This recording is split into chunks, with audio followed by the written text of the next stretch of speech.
From smack blasting to podcasting. Welcome to the Sober Junkies podcast. My name's Jacob Neeson. And I'm Sam Rad, and today we are speaking with Nico, who is the co-owner of a medical marijuana clinic in Colorado Springs, Colorado. Nico loves marijuana, or cannabis as he prefers we call it, because apparently the word marijuana is highly stigmatized, and that's something we're trying to cut through as a society. So we talk about prospects of total legalization of all drugs, the current state of legislation regarding medical marijuana, particularly in the state of Colorado, and basically just the different ailments that cannabis has been a remedy for in ways that the more blunt pharmaceuticals have not been able to provide. Yeah, let's call him up. Word.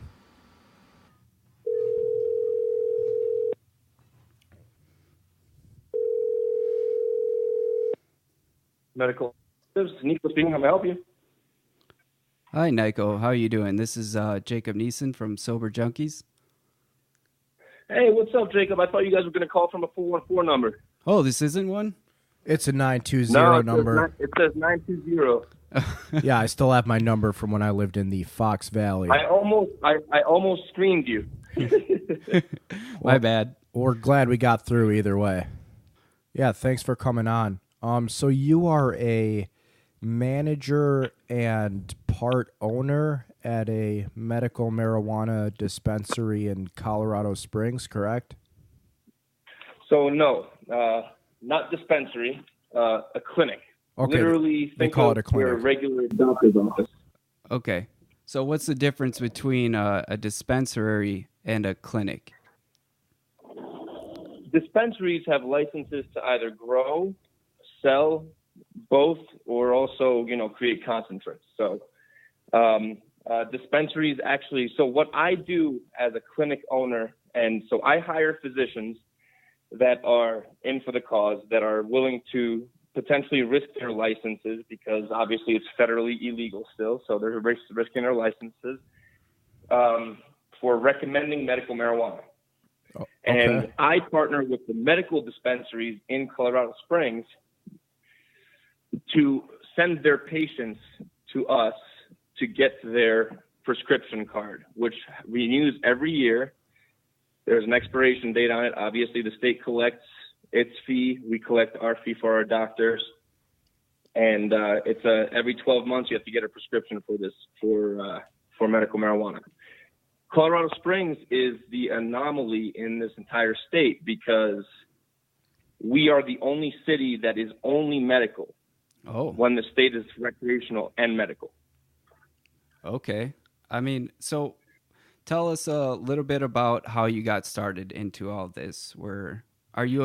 First off, are you a patient yourself, or? I am a patient myself. Not to the extent that most of our patients actually are coming to us with certain ailments.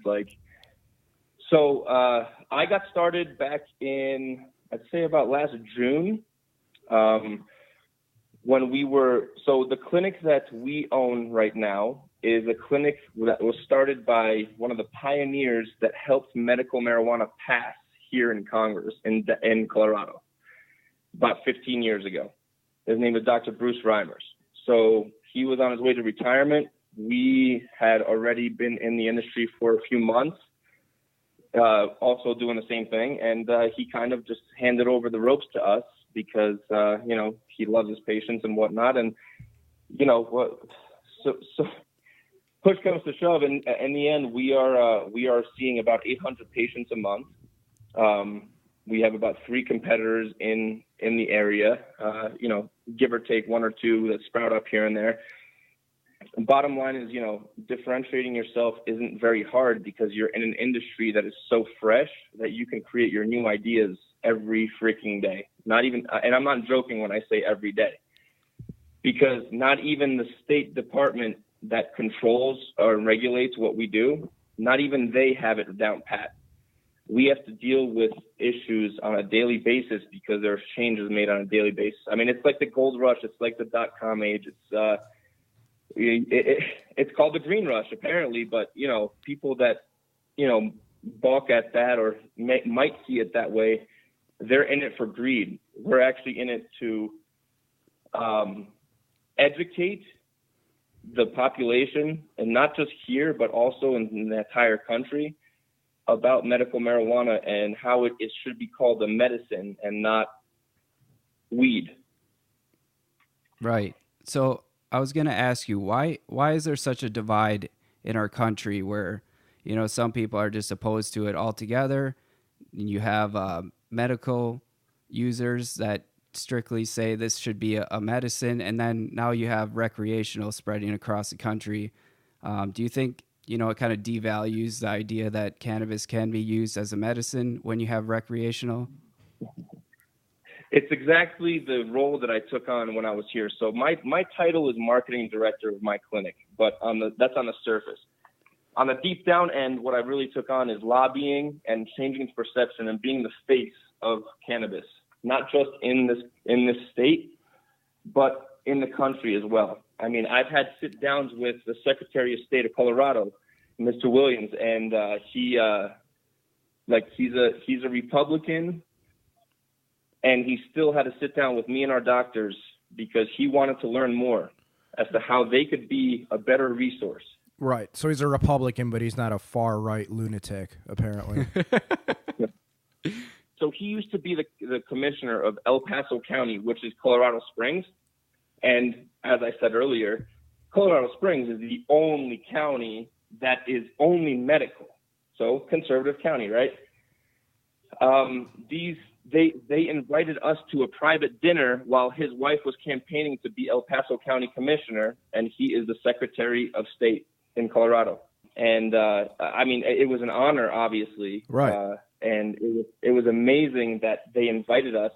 And, I brought my doctor, I brought my manager and whatnot. Oh, not my manager, but my colleague. He, and we sat at that dinner, and I stayed quiet for about an hour and a half while he talked to our doctors, picked his brain. And at the end of it, he was when I chimed in. And you guys are going to be able to, you're going to love this statement.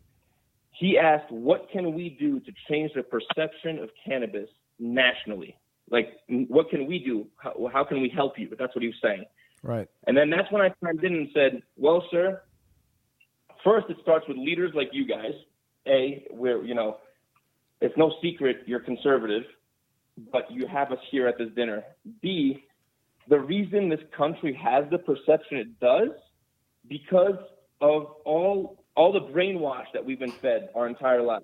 This whole war on drugs was a war not necessarily on drugs. It was a war to get money into all the richest people's pockets.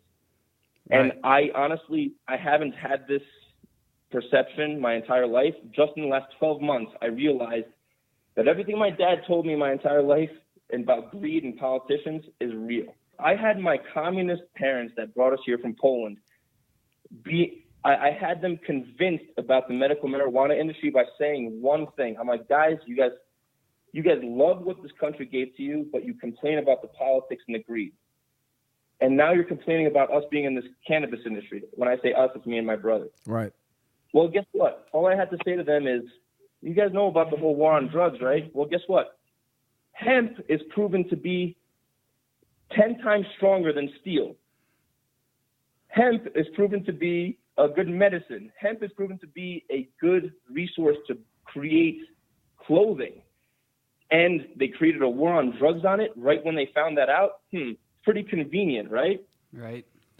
Yeah, I mean, especially with building resources in steel and the steel industry. That's all I had to say. And I convinced my communist, my parents, they're not communists. My parents that came from a communist country in Poland that fucking struggled to bring their kids to this country for a better life, and they have to deal with this shit. Yeah, and I mean, I can definitely see how anybody that comes from, a place that's that much, of an infringement on your rights would lean a certain way politically once they get here. And I mean, I got to say, it definitely inspires optimism to hear that there are, people in positions of power that are at least receptive at this point to these ideas, because it's definitely progress, if anything. When I went down to Denver to lobby to have, so I don't know if you guys understand what medical versus recreational means. Medical means like you have to come see our doctor because there's an approved set of ailments that they can actually say, yes, sir, I'll give you a card because, you've had back problems for years, you have severe pain, you have cancer, whatever. But there's a fine line between everything, and we're still lobbying for adding more ailments to the list. Ultimately, we want to add everything to the list and say, look, let's just allow our doctors not to worry that they're going to lose their license, and allow them to prescribe somebody that is coming into us and saying, I'm about to get my wisdom teeth pulled out and I don't want to poison myself with opioids. Sure. We have patients coming to us saying that. But guess what? My doctor is not allowed technically by the state of, actually any state, to prescribe them for anything temporary for acute pain, because severe pain is on there and chronic pain, but acute pain isn't. So what I went to lobby for on behalf of my doctors, because they didn't want to go on public forum, so because they don't know where it's going to go federally, I had to go lobby for them and say, look, my doctors are asking you to give them a little bit more roadway here so that they can actually prescribe these people what they want, even temporarily, because they're already coming to us. Half the battle of this opioid crisis is done. People already know. People are already trying not to poison themselves and get addicted. And then my doctor has to tell them, no, I'm sorry, I can't give you a temporary medical card for the pain pills that you were going to get for your wisdom teeth being pulled. People are literally coming to us saying, I want an alternative. Yeah, I mean, we can't give it to them. It definitely seems destructive and counterintuitive that, people can be prescribed these physically addictive, life-destroying drugs like opioids for something like that, yet can't get something as benign as marijuana. And, as far as the war on drugs is concerned, I'm not convinced one way or the other that it was necessarily merely a money-making scheme, but let's say for argument's sake that actually the war on drugs was this purely well-intentioned experiment to try to rid our society of this problem. It clearly hasn't worked by any means. I don't think anybody can really argue with that. Look, don't get me wrong. All the other drugs and everything like that, I don't know about saying banning everything. I'm not a politician, and also, honestly, I just haven't done enough research because I'm focused on my own life, right? So, but at the same time, the war on drugs in regards to marijuana, 12 months in, after learning everything I could, and I'm not a doctor, I'm not anything, I'm just a passionate person that understands all this stuff. And you know what? People put me as the face of it because I am that passionate. After seeing what I've seen and understanding and going to learn about research studies that have been done at the University of Denver that have been telling us we have an endocannabinoid system that is meant to digest cannabis. And they have studies that, some of those out there studies that they had, that are actually suggesting that if we had cannabis in our diet on a daily basis, Parkinson's and Alzheimer's would not have been created or developed in the human bodies. That's what they're concluding at this point. And these are studies, you can go look it up. It's the Einsold Center in Denver Medical University. Wow. These are studies that have been paid for. Yeah, and I mean, both Jake and I no longer really consume substances of any kind anymore, but we're both avid supporters of not only medical but recreational marijuana, and we actually both believe in total legalization of all drugs. Now, I'm not sure if you have any strong opinions on that, but if you look at the Portugal experiment for one.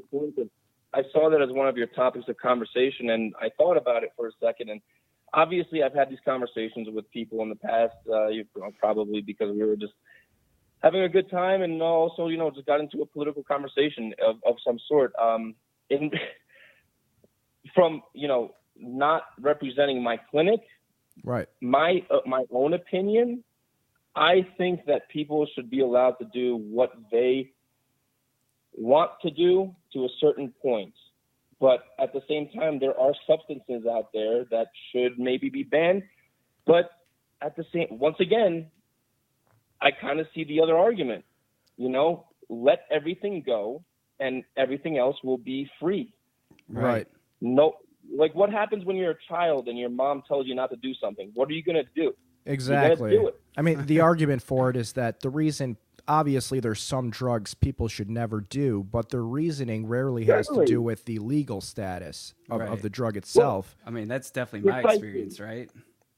I mean, precisely. I didn't care. I mean, look, the people in Colombia that picked the fields of Colombia for their coca leaves, not all of that went towards cocaine. Some of that went for coca leaf tea. I know because someone in my life actually drank it throughout his life. And obviously it was not a reformed cocaine or anything. It was just the leaf of the plant. And that technically was also illegal in this country to have that plant here. But guess what? These people in these fields get a natural energy from chewing on this plant. Right. And they actually chewed it like we would take a 5-hour energy. Yeah. And it's not dangerous because it's not reformed with kerosene and all that crap to make cocaine. But everyone has this stigma about cocaine.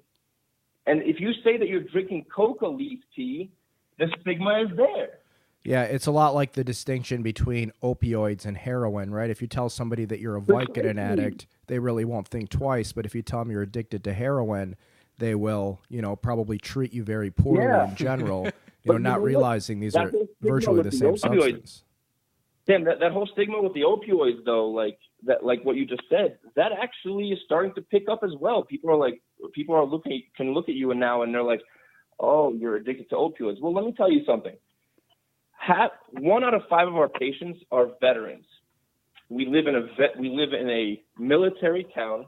Our veterans, I witnessed this myself, scheduling patients when I called in, and they were frantic. They didn't have their medicine, aka their marijuana medicine, and they wanted to get their card prescribed or renewed. But because laws changed, these guys can't get their medicine. Not only laws changed, but these veterans come to me asking questions like, "I'm nervous to lose my benefits. Do I lose my benefits if I get a medical marijuana card?" I actually wasn't sure at the time. I looked it up, and the DOD thankfully turned a blind eye to the marijuana movement now, and they don't lose their benefits. But here's the thing. They have to, if they have any opioids prescribed to the VA, they have to stop taking them. That actually sounds like a pretty powerful appeal to, right-wing politicians because it's more than powerful, bud. Right. They're so pro-military. I partnered up with 3 veterans that moved here from Missouri for this medical cannabis movement. They're called Project 22 or 422, that is. And they once or twice a year, they bring 22 people that are veterans from Missouri to come here to help lobby for the movement. But 3 of them stayed here. One of them is curing himself of melanoma with products that he created from cannabis. Wow. And that's an inspirational story. And when I see dispensaries in this town taking the high road and saying, "Look, there's 130 dispensaries here in this town," but they understand that most of them are mom and pop shops, and they're going after each other's patients because you can't be in business without having a certain amount of patients and plant counts allocated to you. But the good ones are actually reaching out to the community that is not using cannabis, that should be using cannabis. And that's over 1 million people in Colorado Springs that are depicted as that. And guess what? We did a cancer and cannabis little event, and we had over 100 people come there that have never been using cannabis but wanted to learn more about it. Right. It's also getting past that stigma again on every level. No matter where you turn, you're going to have some kind of jab coming at you. Yeah, and if you want to move it forward. The big problem, I think, too, in society is that drugs are just seen as this giant blanket statement where a lot of people just don't make the distinction that these are all very different compounds with very different effects. Some more useful than others, some more dangerous than others. And so I don't know if you fully agree with this, but this is basically our contention that prohibition, with whatever drug you want to talk about, just hasn't worked. It's led to bloodshed. The war on drugs in general has just led to people dying in urban centers over drug deals and increases in overdoses because these drugs aren't pure. You never know exactly what you're buying. Disease rates have shot up, and it's really just a total mess. And I'd imagine even with marijuana alone, just the revenue that could be generated by the state and the way you can make sure people are getting quality product would really be nothing but beneficial in the end. And like I was saying earlier, I mean, the Portugal experiment where they've, I think for 20 years now, just totally decriminalized everything. I mean, addiction rates have fallen, disease rates have fallen, overdose rates have fallen. And I really don't see any powerful argument for why we shouldn't try the same experiment here after seeing what this total all-out militarization has done. After hearing what you just said, I want to back up to your question about all drugs being legal. And I want to say I totally agree. Yeah. Because if someone wants something, they're going to go get it. Right. I think you can just be overall empathetic towards people as well. If it is all legal, like you said, it won't have this stigma attached to it. I mean, according to the ADA, the American Disease Association, if you're an alcoholic, it's considered a disability because it's legal. But on the other side of things, if you smoke pot too much and you want to get help, it's not considered a disability because it's illegal. And I mean, I think that just kind of underlines how fucked up we are in this country and where our values set. I mean, it's just like a legality line. I'll have to agree with you completely on that. But here's the thing, what you're going to see, because this industry is so fresh, getting all drugs legal, I don't even foresee that. But, great vision. I'm an optimist, whatever. But maybe not in our lifetime. Right. Being in this industry, though, and that this is in my lifetime and I have an opportunity to impact it, and I'm not a big pot smoker. I look at scientific evidence and understand how to use the product in any particular way. My doctors recommend our patients not to smoke the product, but use it as a medicine, edibles, whatever, it might help your ailments, right? So getting rid of that stigma is look, here's what I realize when I'm telling people that are trying to hire me to be their campaign. Well, I'm not a politician, but they want me to be the face of cannabis in DC. I tell people, look, we need to change the stigma. That's obvious, duh. But how did this stigma get created in the first place? 80 years of freaking propaganda and fucking marketing. Yeah, and racial underpinnings. And that's what I said to the Secretary of State. I said, first, it takes leaders like you that are conservative to lead us, and then we need to do a huge marketing campaign. It's not even about your contacts anymore in D.C. It's about changing the people's perception. I mean, how the fuck did Trump get elected, for God's sake? He did it by mass marketing and great, just smart media. I'm not a Trump supporter, and I'm just a New Yorker. That's it. And just a large segment of the population being just totally disconnected from reality, I think. What he did was nothing short of genius, man, and it was because he had the money. But do I support him? No, but I can't sit there and entrepreneur and say he didn't do a genius freaking thing. He's still doing genius things. I think he's doing genius things on accident, I think, in general.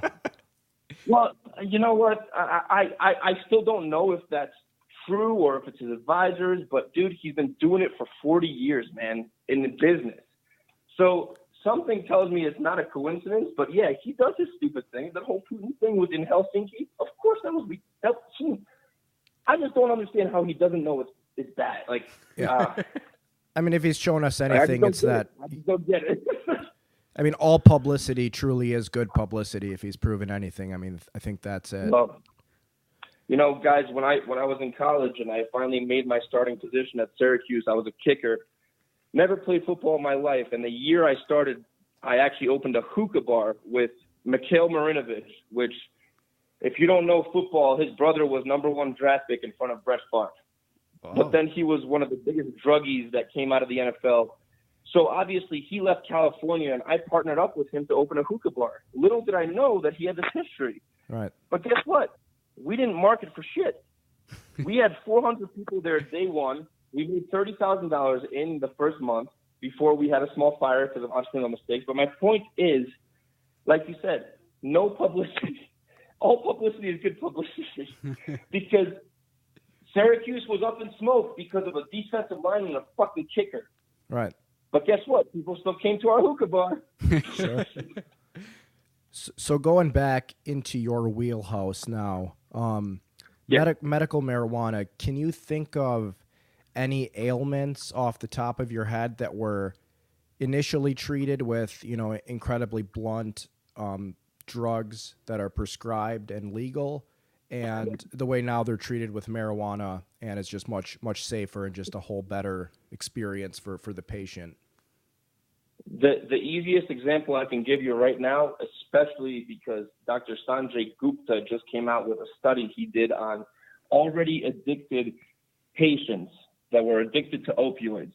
He did a study on it starting 3 years ago with cannabis, and this guy actually is known to be opposed to cannabis. He just came out with a study that was aired on CNN just a month and a half ago that proved that not only is medical marijuana or just cannabis in general a safe alternative to pain medication, but it also proved in his study to regenerate the brain from addiction. Wow.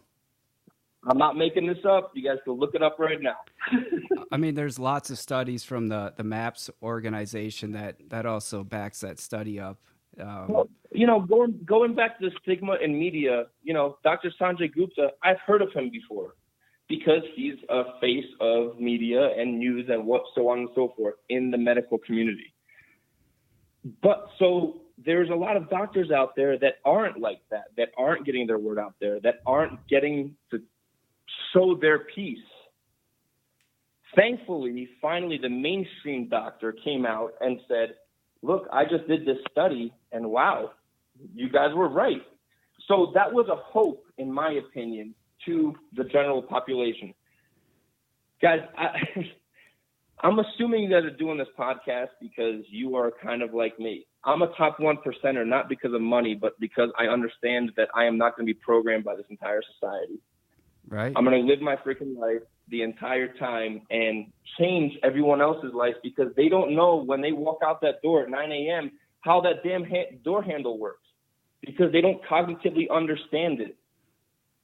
And I have some kind of message to portray here, and I'm not rolling in the Benjamins, fellas. If anything, I'm actually in the negatives. But guess what? That'll come. I'm not worried about it. I don't know why, but this movement has intrigued me more than anything else. Just an all-around altruistic guy, I guess. I mean, when you come, yeah.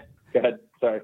So when you kind of break things down on what Sam was saying, I mean, let's consider this: alcohol kills about 88,000 people per year, cigarettes 450,000 people per year, and then opiates and opioids together, it's about 66,000. And then you take a look at cannabis, and it's literally less than 10,000 attributable deaths. And that number comes from like car accidents and everything included. And I think the only statistic for overdose is 2 possible cases, I think in London or somewhere in Europe. And they can't even link cannabis to those overdoses because, they had pre-existing conditions. So if you think about just the harm reduction potential of cannabis, it's just overwhelming altogether.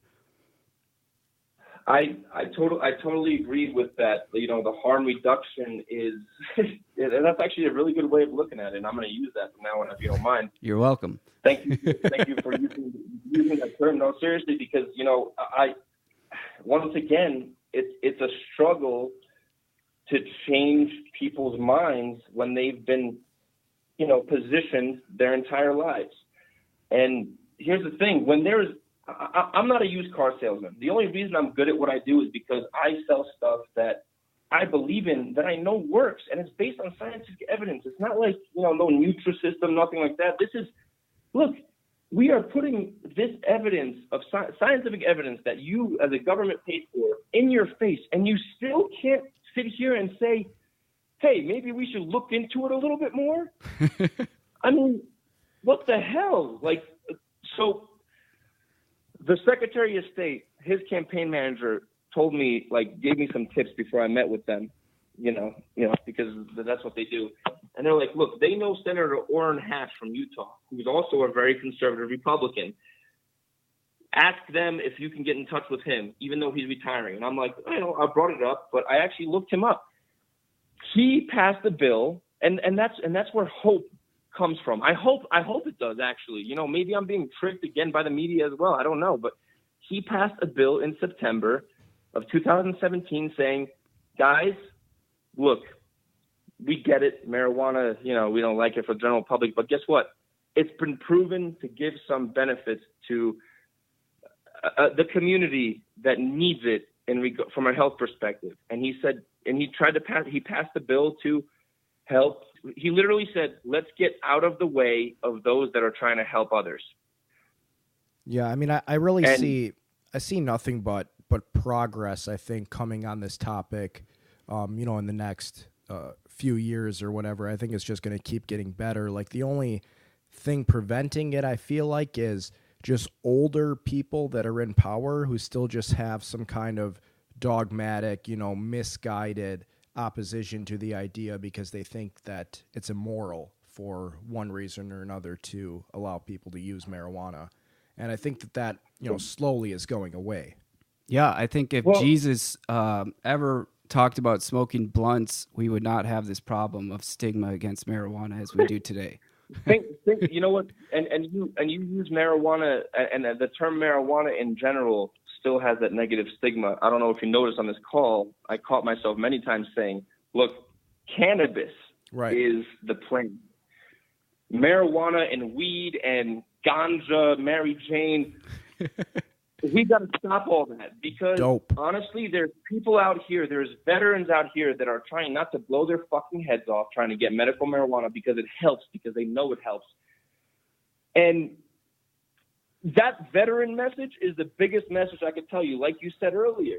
And I love using that. And, I love and hate it, because I don't want to benefit off of anything like that in regards to, look, I love our soldiers. I don't know if I agree with the wars, but I'm still going to freaking support our troops, and every time I see a soldier and every time I see someone with their uniform on, I say, thank you for your service. And I don't know them. Absolutely. And they appreciate it. Yeah, I think when I have veterans calling us to schedule an appointment to get their medical marijuana card because they need it, not to literally off themselves, man. Like, it's awful to say, but God, it's reality. Right? Yeah. Seems like the least our country could do for our vets is to allow them to not want to commit suicide. You guys want to know a little inside secret? So PTSD is on the approved list of ailments. But guess what the state of Colorado did in just last 2 months? So 3 months ago, a soldier can come to my doctor and say, I have PTSD, here is my documents, medical records. Can I have the card? Done. A month after that, so 2 months ago, the state changed the requirement to say, hey, you have to, if you want to claim PTSD as one of the ailments to get approved, you have to take this note back to your doctor, have him sign it, and then you'll get approved. Literally reconfirming it. But guess what? Most of the patients with PTSD are veterans, and most of those veterans are coming to us because their doctors are VA doctors, and they will not cross that line. So you think they're going to sign a form saying they diagnosed them with PTSD? Hell no. Yeah, no, that's a real tragedy. Some food for thought, man. So thankfully, I hire smart doctors, and they're going to use other things like saying, "Hey, have you been blown up by any IEDs?" Oh yeah, sure. Here are some scars. Okay, good. I'm going to use that. Like, seriously, I'm not even joking. No, I know. My doctors have to. think outside the box, and they're not just sitting there trying to make money. They're literally sitting there saying, look, I can't use PTSD if you don't have this thing signed. I get it. You're a veteran. If anything, we actually are one of the companies that have a soft spot for veterans because we understand. Yeah. And we also understand the medical marijuana community. But my doctors have to sit there and say, hey, do you have any chronic pain? Do you have anything else? And yeah, so so my doctors have to do that because if they do get subpoenaed to court, if there was a judge that said, hey, this guy shouldn't have medical marijuana, my doctor is risking his license. So that's why they have to do this stuff. And this is exactly what I lobbied for down in Denver. I helped autism get passed to be added to the list because there was 33 mothers there with autistic children. Autism is known to have, the kids are known to have seizures, and obviously seizures are on the approved list. So we were there simply saying, look, seizures are already on here. This is why we're giving our kids CBD, not THC, but CBD, because they go from 35 seizures a month to 2. Guess what? House of Representatives and the Senate in Denver passed it. Just 2 weeks ago, Governor Hickenlooper vetoed it. Wow. Dude. Why do you think Colorado's starting to kind of digress from, the original progressive movement? I wouldn't say it's digressing. I think it's a matter of balance of powers right now. Like who in my industry on my side is actually pushing hard enough and exposing this stuff, and on what level and how quickly. Honestly, like I was there. Autism was added to that bill. I was actually there speaking on behalf of acute pain. And acute pain did not pass. Thankfully, autism did, at least through the two parties. But acute pain did not. You know why? Acute pain didn't pass because I sat there and I explained logically to all these guys why my doctors are having a hard time because they have to reject people that, for example, want temporary cards, like the wisdom teeth we got, like I said, right? And guess what? If we added that to the list of conditions, what does that mean? That means anybody that is actually seeing this and understanding that they can go utilize medical cannabis, they don't need opioids. So it's no question in my mind why that vote was swayed. I mean, my doctors are allowed to prescribe for chronic pain, so anything that is consistent for 6 months or further. But guess what? They won't do it for acute pain because someone that just got surgery on their arm or got their wisdom teeth pulled, it doesn't make sense for them to not take opioids and risk that addiction. I mean, guys, it's a domino effect. You guys are smart. You understand the fact that this is ridiculous, just that fact. Yeah, I mean, all of the jumping through of loopholes generally to get what's clearly necessary from a medical perspective. I mean, it's really reminiscent of, Jake and I, we're both heroin addicts or recovering heroin addicts. We both haven't used in quite some time now, but I remember going to detox and they wouldn't let us in if we were having heroin withdrawals. So we would have to tell them we were going to commit suicide because they could let you in for alcohol withdrawals, but not heroin withdrawals. Yeah, because you can die from alcohol and benzodiazepine withdrawals, but not heroin. So they're like, no, I understand that, but they rejected you. Yeah, they wouldn't let us in, and the guy, he would just say, well, if you're going to kill yourself, I can let you in, wink, wink. And I'd be like, yeah, I'm going to kill myself right now. Let me in. So it's interesting that you kind of have to lie sometimes just to get what you should clearly be able to get anyway. And you know what? I actually didn't know that about you guys. And first of all, congratulations that you guys are, on this path. And thank you for doing this because I understand where your passion's coming from. Right. And because this is not far off from this industry. Actually, quite frankly, you can make correlation to this immediately. And I love the fact that you guys are doing this. So, honestly, like that. I lived in Cincinnati for the last 6 years, and that's one of the biggest top two, or at least Ohio is top two heroin overdoses. People are not even fucking responding to Narcan anymore. So I've been there and lived that also. Like, man, God, guys, well, that's awesome. Yeah, it's a real epidemic. I mean, we're one of some of the few that have been lucky enough to make it out and be living, pretty successful, fulfilling lives now.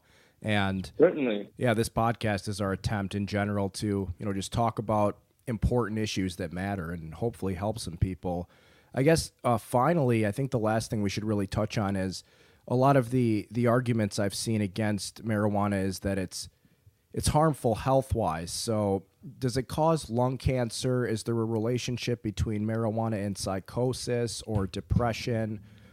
Is there abuse potential there that, could be a negative? I mean, just what are your thoughts on, I guess, the negative health effects of marijuana? I don't have any thoughts. I just have proven facts. Okay. Look,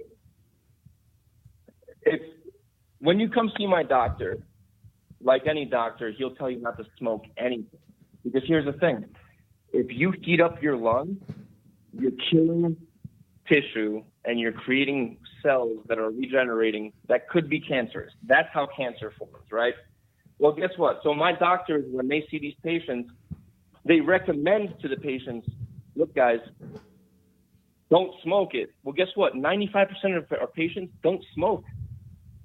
So when you ask me about negative effects of cannabis, I'm going to tell you zero. If you don't consume it like you would. Look, if you pull some grass up and you try to smoke that, you can also get cancer. Right. Bottom line, you smoke paper, you can get cancer. If you cut yourself and your cells are regenerating, you can get cancer. So guess what?